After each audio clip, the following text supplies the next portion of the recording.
Bienvenue à chacun et à chacune, j'espère que vous allez bien.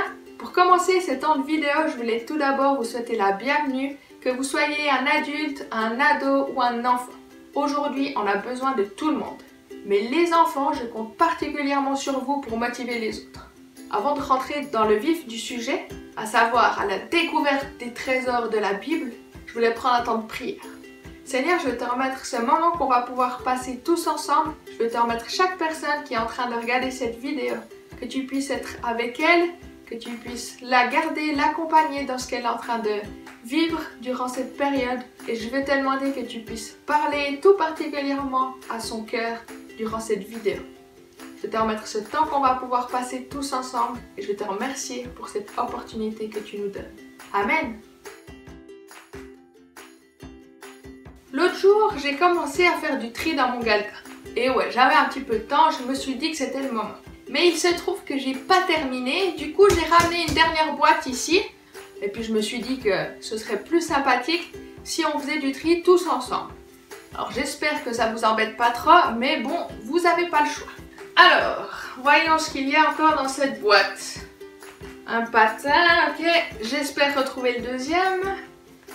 Un ballon de badminton, ok. Un diabolo, oh ça fait longtemps ça. Faudra que je m'y remette. Alors, mon petit ballon de rugby, idéal pour jouer dans l'eau avec ses amis. Oh, ma raquette de ping-pong offerte par ma grand-maman. Oh là là, c'était un gentil cadeau ça. Oh, ça c'est la meilleure. Yoshi, mon petit doudou. Oh là là, t'es tout sale. Tiens, c'est bizarre. Je me rappelais pas de cette boîte. Alors attendez. Ouf. Oh là là, c'est tout sale. Il y a de la poussière et tout. Attendez, il y a un truc écrit dessus. Là où est ton trésor, là aussi sera ton cœur. Stop!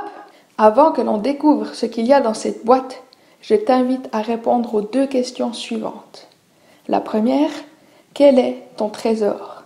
Et la deuxième, qu'est-ce que tu penses que cette boîte contient?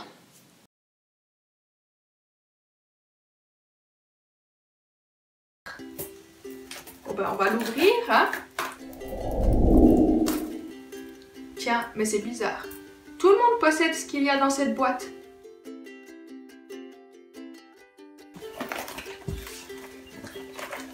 Bon, histoire que je ne sois pas toute seule à découvrir ce qu'il y a dans cette boîte et le trésor qu'elle contient, je vous propose un premier petit jeu. Pour ceux qui ne souhaitent pas faire le petit jeu, aucun souci, je vous retrouve tout à l'heure. Pour les autres, vous aurez besoin d'aller chercher le plus vite possible dans votre maison les objets suivants. Attendez, je regarde. Un miroir, des allumettes, un marteau, du pain, du miel, une lampe, un couteau ou alors une épée si vous avez, des graines, des semences et enfin de l'or ou du moins quelque chose qui brille. J'espère que les règles sont claires et si c'est le cas, je vous donne le top départ. 3, 2, 1, go!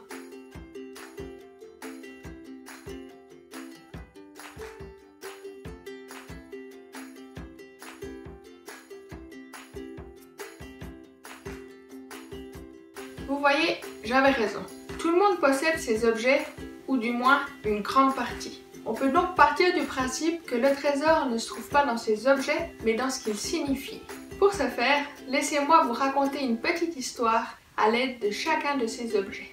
Mais attention, c'est à vous de bien écouter durant cette histoire afin de réussir à associer chaque objet à sa signification et donc chaque lettre au numéro correspondant.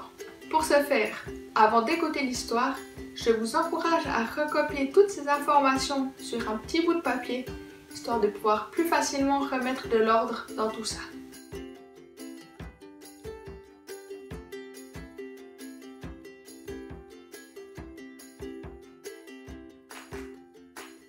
Il était une fois une jeune fille du nom de Julie qui venait d'emménager dans son nouvel appartement. Après une journée bien fatigante durant laquelle elle avait quasiment rangé toutes ses affaires à leur place, Il était temps pour elle d'éteindre la lumière et de sombrer dans un profond sommeil. Mais, au beau milieu de la nuit, elle fut réveillée par un bruit qui lui était inconnu.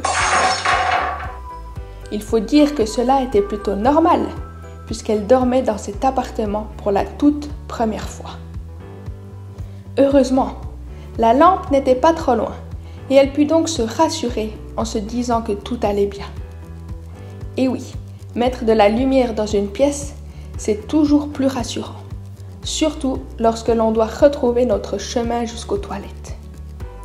Malgré cet épisode, Julie se réveilla le lendemain matin en pleine forme. Il était temps pour elle de prendre le petit déjeuner au lit. Elle alla donc chercher le lait, le pain et le miel, histoire de se faire un petit déj digne de ce nom. Elle avait pris l'habitude de boire tous les matins un verre de lait, dans l'espoir de gagner quelques centimètres. Sa grand-mère lui disait que cela faisait grandir. Sinon, quoi de mieux qu'une bonne tranche de pain pour avoir quelque chose de solide dans le ventre pour débuter la journée. Quant au miel, ce n'était pas dans son habitude, mais comme elle s'était réveillée en ayant mal à la gorge, elle se dit que c'était une bonne idée. Ah bah oui, c'était encore sa grand-mère qui lui disait que le miel était bon pour la gorge et comme en plus ce n'est pas mauvais, pourquoi s'en priver? Bon, ce n'est pas tout, mais c'est le moment pour Julie de se préparer. Pour ce faire, quoi de mieux qu'un miroir, même petit, histoire de savoir à quoi est-ce que l'on ressemble avant de sortir. Il ne faudrait pas révéler aux autres nos cheveux ébouriffés du matin tout de même. Mais aujourd'hui, se coiffer ne suffit pas à Julie. Elle a envie de porter son joli collier doré, reçu l'année dernière à son anniversaire par sa meilleure amie. Ce collier compte beaucoup pour Julie, car il représente tous les bons moments passés avec son amie. Un vrai trésor de souvenirs. 10 heures déjà! Oh là là, c'est le moment qu'elle se mette au travail. Et oui, c'est vrai qu'elle avait déjà installé beaucoup de choses dans sa maison, mais elle devait encore accrocher ses nombreux cadres photos au mur à l'aide de son marteau. Tous ces murs vides n'étaient pas très chaleureux et elle avait besoin de rajouter un peu de vie et d'amour à cet appartement. En parlant de vie, quoi de mieux que des plantes pour égayer un espace? Julie, n'ayant jusqu'alors aucune plante, décida de se rendre en ville pour y acheter 2-3 semences, ainsi que de la terre, histoire que ces semences se transforment en plantes. Et voilà, la journée écoulée. Pour finir en beauté, Julie décida d'allumer sa bougie parfumée favorite afin d'enlever les mauvaises odeurs qui traînaient encore dans cet appart. C'est ainsi qu'elle s'endormit paisiblement et fit de beaux rêves, dans lesquels elle combattait vaillamment des méchants à l'aide d'un simple couteau, qui était néanmoins suffisant pour faire fuir tous les méchants. Voilà, j'espère que vous aurez pu associer chaque objet à sa signification. Si ce n'est pas le cas, ne vous inquiétez pas, on va corriger tout cela ensemble dès maintenant. Comme on le disait tout à l'heure, ce n'est pas les objets en soi qui sont importants, mais leur signification. Qu'est-ce que ces objets nous révèlent sur la parole de Dieu et sur tous les trésors qu'elle contient et qui sont à notre portée? Qu'est-ce que ces objets nous révèlent sur la parole de Dieu et sur tous les trésors qu'elle contient qui sont à notre portée? C'est ce que l'on va découvrir maintenant. Premier objet présent dans l'histoire, la lampe. La lampe nous permet de nous diriger dans la nuit et donc d'éviter de nous prendre un mur en pleine face. Autrement dit, elle nous permet de choisir le bien et d'éviter le mal. Désolée de peut-être vous décevoir les enfants, mais je ne crois pas que le lait fasse grandir. En revanche, le fait de lire la Bible, ça oui, ça nous fait grandir dans la connaissance de Dieu. Pareil avec le pain. Julie en a mangé histoire d'avoir un déjeuner solide qui lui donne de la force. C'est la même chose avec la Bible. Le fait de la lire, ça nous permet de reprendre des forces. Le miel, c'est le grand médicament. Soulager nos maux de gorge, c'est déjà pas mal. Mais soulager notre cœur lorsqu'il est triste, c'est encore plus fort. Le miroir nous permet peut-être de sortir sans être décoiffé, mais ce n'est vraiment pas très puissant comparé au miroir de la parole de Dieu qui lui nous voit tels que nous sommes. Plus besoin d'essayer de le cacher. Le collier d'or, quant à lui, représente toutes les richesses que l'on peut trouver dans la Bible. Pour les découvrir, c'est à nous de prendre le temps de lire la Bible. Le marteau, un objet bien puissant qui nous permet de faire toutes sortes de travaux. Le marteau de Dieu, quant à lui, faut casser nos cœurs de pierre qui ont de la peine à aimer pour nous donner un cœur de chair qui soit ouvert aux autres. Les semences. Vous connaissez sûrement la parabole du semeur, mais n'hésitez pas à aller la relire. Julie, quant à elle, a planté différentes sortes de graines, de semences, histoire d'égayer un petit peu son appart. Mais moi, quelles graines est-ce que je plante autour de moi? Est-ce que c'est des graines de joie, d'amour, de paix, de bonheur ou d'autres choses? Dans l'histoire, le feu permet à Julie d'allumer sa bougie parfumée et de purifier l'air ambiant. Le feu de Dieu, quant à lui, peut purifier non pas l'air autour de nous, mais à l'intérieur de nous, en y enlevant tout le mal qui s'y trouve. Enfin, le couteau, ou plutôt l'épée de la parole de Dieu, qui nous permet de nous défendre face à l'ennemi qui aimerait nous faire croire que tous ces trésors qu'on a découverts aujourd'hui n'existent pas. Voilà, avant de passer à la suite, je voulais vous inviter à prendre un petit temps de partage avec les personnes qui sont autour de vous ou un petit temps de réflexion autour des deux questions suivantes. Quel est l'objet et sa signification qui me parle le plus et pourquoi? Bon, c'est bien joli tout ça, mais en fait, je suis pas très douée pour retrouver tous ces trésors dans la Bible. Du coup, je me suis dit que je pourrais vous demander votre aide en espérant que vous soyez d'accord, bien sûr. Pour ce faire, vous aurez besoin d'un rouleau de papier de toilette et d'un stylo. Le but, écrire tous les noms des livres bibliques dans l'ordre, commençant par le début jusqu'à la fin. Comme je sais que ce n'est pas une tâche très facile, je vous donne quelques indices et surtout, je vous laisse un petit peu de temps pour réfléchir à tout ça. Bon courage, on se retrouve tout à l'heure.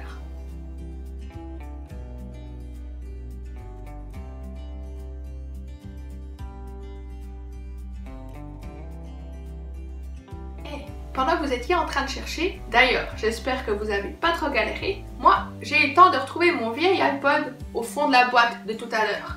Et je crois bien que une des chansons qui s'y trouve encore va nous être d'une grande utilité. Je vous propose de l'écouter tous ensemble.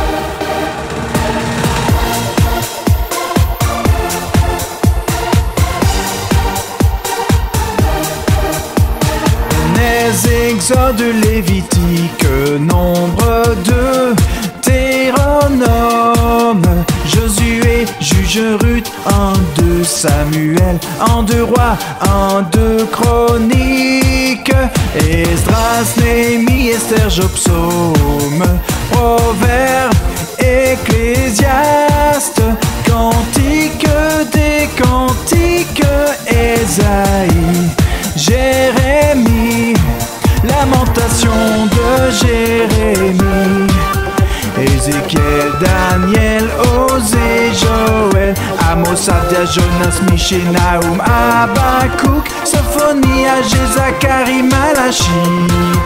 Et maintenant le Nouveau Testament, Matthieu, Marc, Luc, Jean, Actes des Apôtres, Romains, 2 Corinthiens, Galates, Éphésiens, Philippiens, Colossiens, 2 Thessaloniciens, 2 Timothée, Tite, Philémon, Hébreux, Jacques, 2 Pierre, 2, 3 Jean, Jude et l'Apocalypse de Jean. Je ne sais pas vous, mais j'ai la vague impression que cette boîte, ce n'était que le début du trésor. Je pense que vous l'aurez compris, mais à travers ces différentes activités, j'ai voulu vous faire découvrir, peut-être redécouvrir quelques-uns des trésors que l'on peut trouver dans la Bible. Peut-être que vous étiez déjà parti à leur recherche, ou peut-être que c'est la première fois. Dans tous les cas, je suis d'avis que la Bible renferme des trésors sans fin et que l'on peut toujours y trouver quelque chose. J'aimerais lire avec vous le passage dans Matthieu 6, les versets 19 à 21. Ne vous amassez pas des richesses dans ce monde, où les vers et la rouille détruisent, où les cambrioleurs forcent les serrures pour voler. Amassez-vous plutôt des richesses dans le ciel, où il n'y a ni vers ni rouille pour détruire, ni cambrioleurs pour forcer les serrures et voler. Car ton cœur sera toujours là où sont tes richesses.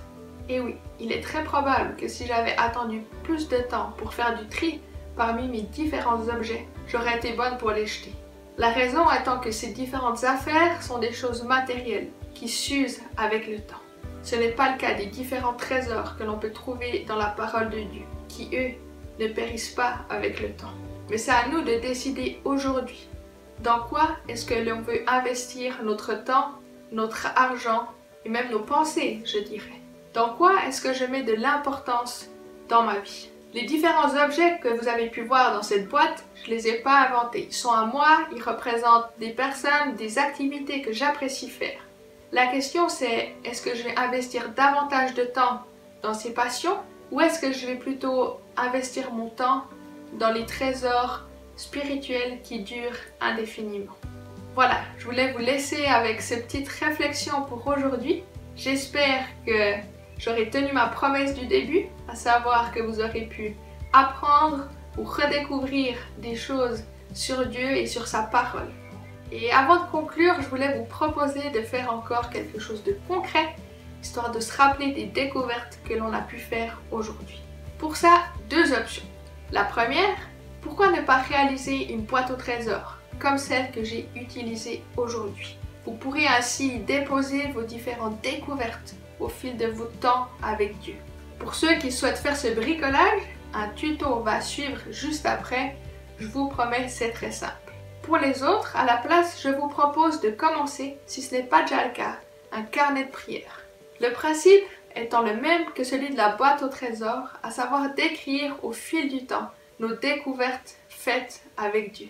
Je vous encourage vivement à faire l'une ou l'autre de ces deux possibilités. Personnellement, j'emploie le carnet de prière depuis plusieurs années déjà et je trouve vraiment très encourageant de pouvoir suivre au fil du temps les différentes découvertes que Dieu m'a faites.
J'arrive gentiment à la fin de cette vidéo et avant de vous laisser, je voulais vous proposer encore deux choses.